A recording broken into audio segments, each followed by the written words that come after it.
안압은 약으로 떨어뜨리는 것을 우선으로 하고 있습니다만 구라파나 미국에서는 레이저를 먼저 선택하기도 합니다.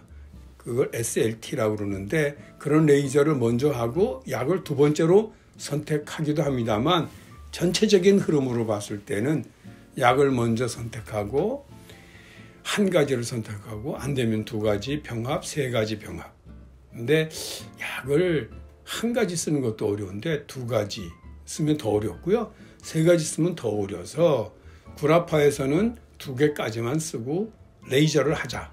그러한 제안을 하고 있습니다. 그만큼 레이저는 그렇게 합병증도 별로 없고 그래서 많이 사용되는 녹내장 치료 방법입니다. 예를 들면 약을 세 가지를 쓰고 레이저까지 했는데 안압이 안 떨어져요. 그럼 어떻게?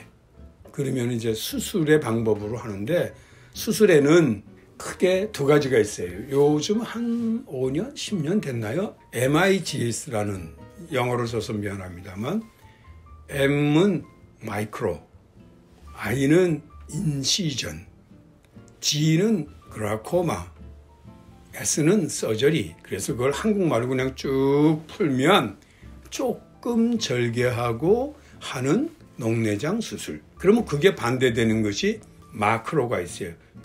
크다는 소리예요.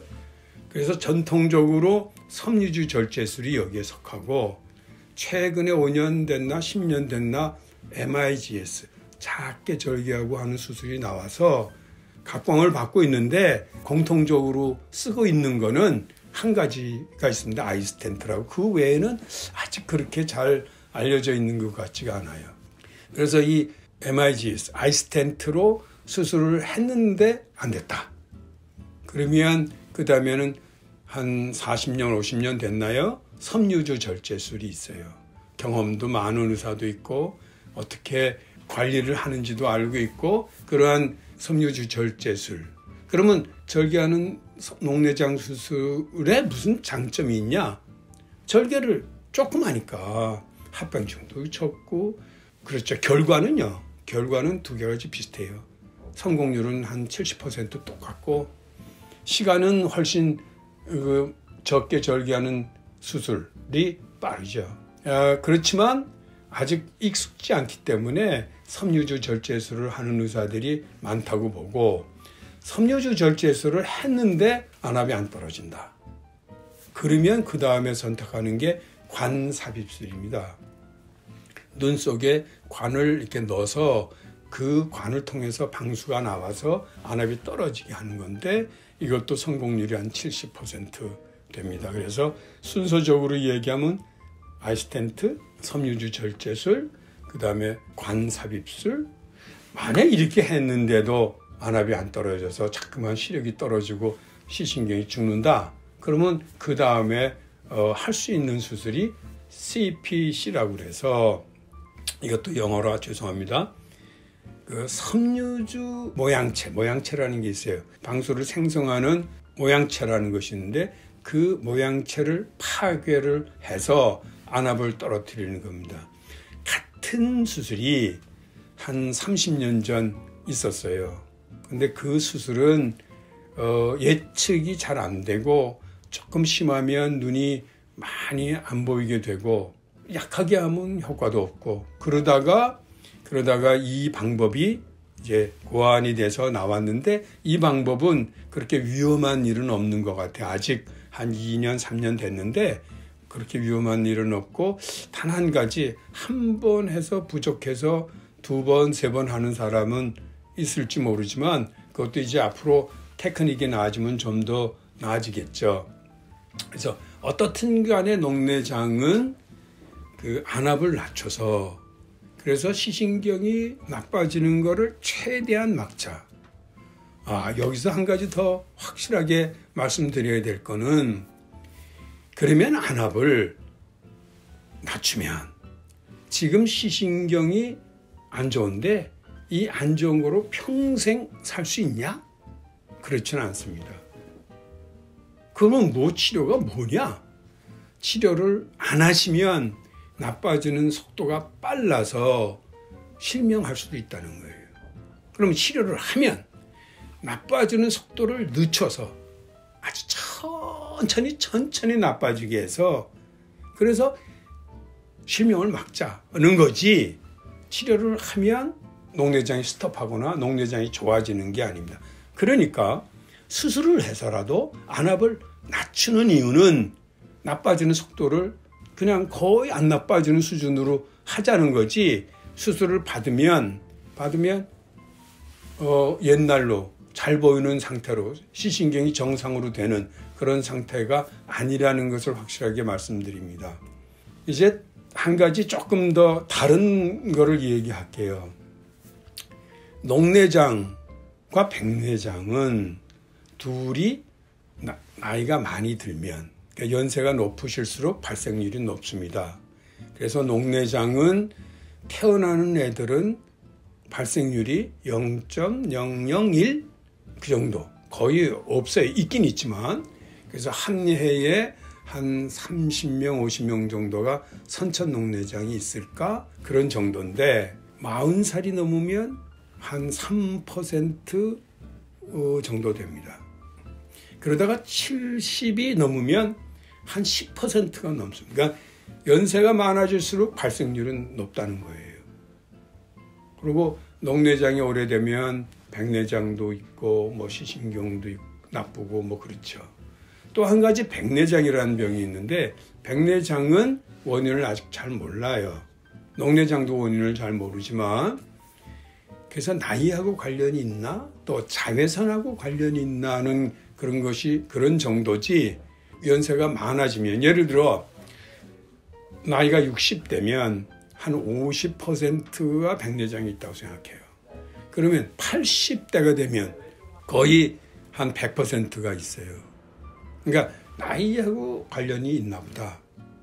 그렇게 알고 있고, 밖에서 일을 많이 해서 자외선이 많이 있는 곳에서 일하시는 분은 백내장이 좀 빨리 온다. 그렇게 알고 있어서 자외선하고 관계가 있나? 차이점은 백내장하고 녹내장은 전혀 다른 병이에요. 이름이 같으니까 비슷한 병으로 생각하시는 분들이 있는데 성이 다르니까 이건 다른 거죠. 뭐 백내장, 녹내장 성이 다른 거니까 다른 건데, 물론 한 눈 속에 있죠. 한 눈 속에 있어서 하나는 시신경이 서서히 나빠지는 병, 그 다음에 백내장은 렌즈, 수정체, 서서히 혼탁해지는 병입니다. 그래서 이름은 비슷하지만 전혀 다른 거고, 백내장을 오래 놔두면 녹내장이 될 수가 있긴 있어요. 그래서 오래 놔두는 거는 별로 안 좋아요.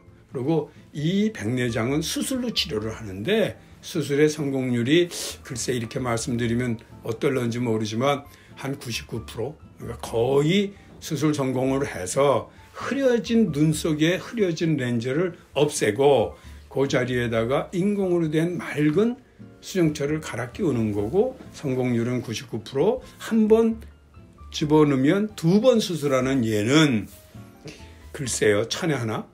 보통 안 하려고 그래요. 그리고 웬만하면 안 하고.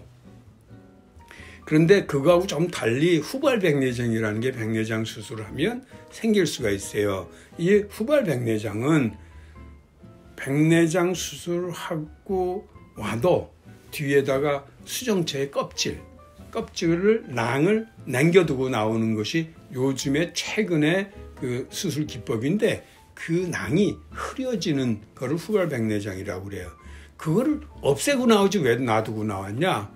그러면은 없애고 나오면 잘못하면 렌즈가 이 눈 속으로 빠지거나 이탈하거나 그럴 수가 있기 때문에, 그리고 위치가 이상하고, 그러니까 낭을 남겨두고 와야만 됩니다.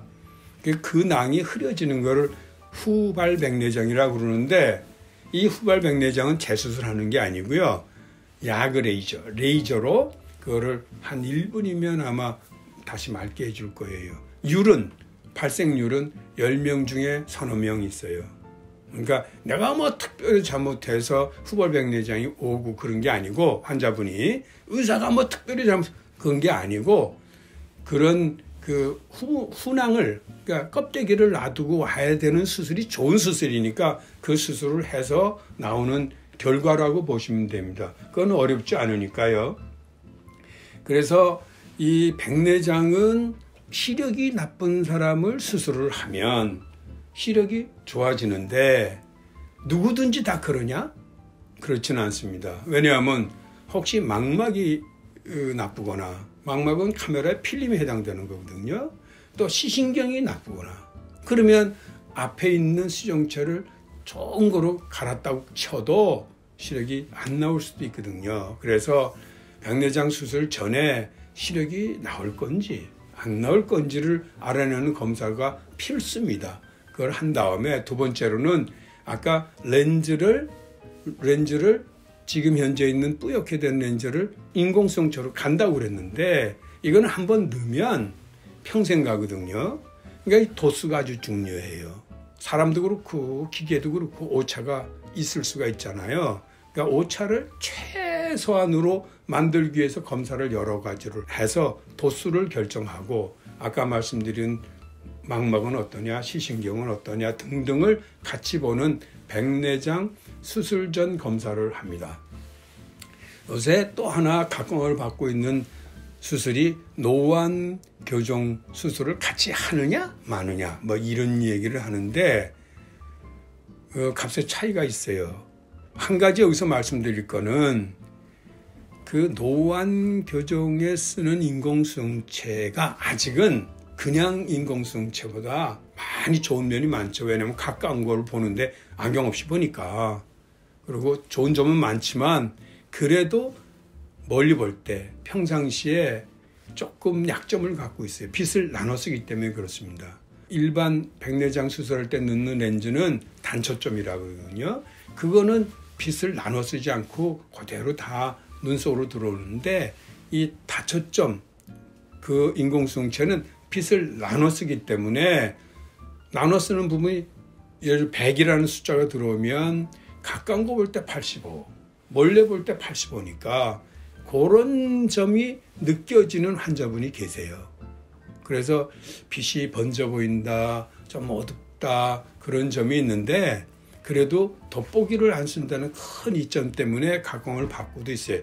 나는 받으면 뭐든지 다 좋다 그렇게 생각하시면 곤란하고 이제 그런 수술도 있는데 의사 선생님하고 잘 상담을 해서 선택하셔야 되는 거 아닌가 싶어요. 제가 녹내장, 백내장 수술을 한 40년 했을까요? 한 45년 했을까요? 그래서 백내장 수술은 몇만 건, 녹내장 수술은 한 10,000건 정도가 있는데 백내장 수술도 그렇고 녹내장 수술도 그렇지만 항상 100점짜리로 되질 않습니다. 그러나 경험이 많은 사람은 수술 중이나 수술 후에 생길 수 있는 여러 가지 그 문제를 이렇게 잘 관리하고 다시 좋은 방향 쪽으로 가는 그런 노하우를 갖고 있다는 거지. 젊은 의사나 나이 먹은 의사나 하는 기법은 거의 같다고 그렇게 보시면 됩니다.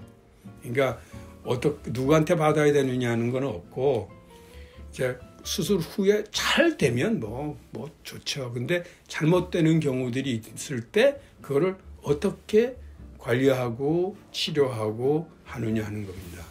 한 가지 제 환자 중에 젊은 분이었는데 그 당시 한 15년 전인가 20년 전쯤 되는데 녹내장을 이제 양쪽이 다 있어요. 그래서 수술도 받고 그랬는데 한쪽 눈은 안 보이게 됐어요. 그리고 한쪽 눈이 있는데 이쪽 눈도 안압이 잘 조절이 안 돼요. 그래서 저한테 오기 전에 수술을 물론 한 번인가 두 번 받았는데 저를 찾아와서 수술을 하자. 좋다. 첫 번째 수술에 성공을 못했어요.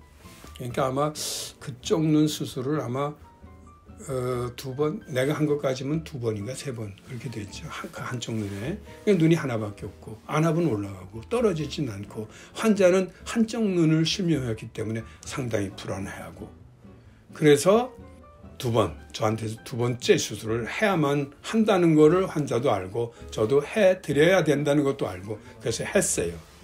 했는데 제가 교회를 다닙니다만 저는 수술 환자 앞에서 기도해야 해본 적은 없어요. 근데 이 청년이 수술대에 누워서 절부러 기도하고 하재요. 그래서 기도하고 했어요. 근데 성공했어요. 지금도 한 15년, 20년 됐는데 지금도 저한테 1년에 한 번, 6개월에 한 번 찾아와요. 아주 서로 다 만나면 그냥 웃고 말지요. 잘 조절이 되고 좋으니까. 그러한 경우도 있고, 또 하나는 제가 녹내장 수술로 이제 성공을 못한 환자들이 이거 언제까지 수술을 해야 됩니까? 왜 이게 수술 성공 못했는데 몇 번까지 수술할 수 있어요? 그러면 제가 그래요. 참 내가 한눈에 11번까지도 수술을 해봤어요. 그런 환자가 계세요. 물론 그분이 결과가 어땠는지는 기억이 안 나지만 그렇게까지 한 거는 아마 시력이 조금이라도 있게 하려고 했던 것 같고, 그래서 녹내장은 안 좋은 병이긴 하고 수술의 성공률도 좀 떨어지지만 안압을 잘 떨어뜨리면 그 젊은 사람처럼 여태껏 잘 직업도 하고 잘하고 다닐 수 있어요. 그래서 다시 한번 처음에 말씀드렸지만 코로나19 때문에 병원이 두려워서 못 오시더라도 안압 낮추는 안압약은 꼭 쓰셔야 됩니다. 아마도 전화 걸고 안압약을 가면 약만 처방해 줄 수 있냐, 이제 그렇게 물으시고 떨어지지 않게 해서 안압을 일정하게 잘 유지시켜 주셔야 되지 않을까 생각합니다. 청취해 주셔서 감사하고 좋은 하루 되십시오. 고맙습니다. 구독, 좋아요도 눌러주시면 더 좋고요. 감사합니다. 안녕히 계십시오.